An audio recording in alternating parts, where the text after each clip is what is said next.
Nedaugeliu matyt teko gyventi autoritariniai valstybei. Mano atvejs būtent toksai.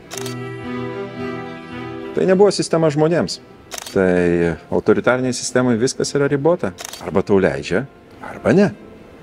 Arba tu turi galimybę suteiktą valdžios, ar ne. Galbūt todėl aš tapau liberalu. Nemėgstu, kada valdžia dalina. Norėčiau, kad žmonės patys turėtų galimybę.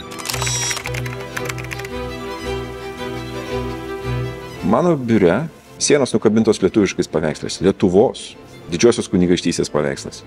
Kadangi, matot, Europa keičiasi per amžius. Keičiasi sienos, keičiasi valstybės, bet man tai yra priminimas, kad mes neatsiradom iš kažkur.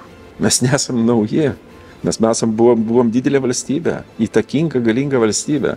Įdomus potėpiai tose žemėlapiuose primena, kad tai, ką mes turėjome, yra gerai. Bet man labai svarbu, ką mes turėsime.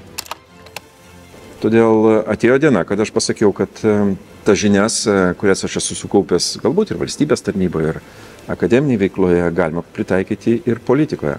Svarbiausia, aš nesigailiu, kad aš pasirinkau tokį kelią.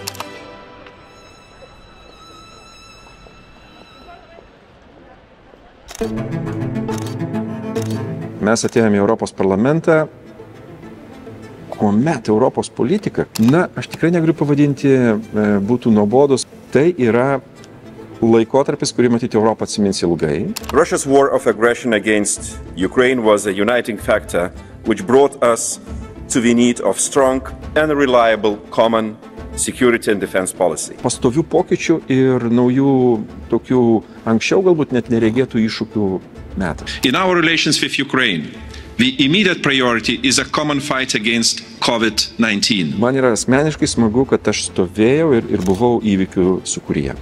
Nebuvau, kaip sakyti, stebėtojas iš šalies.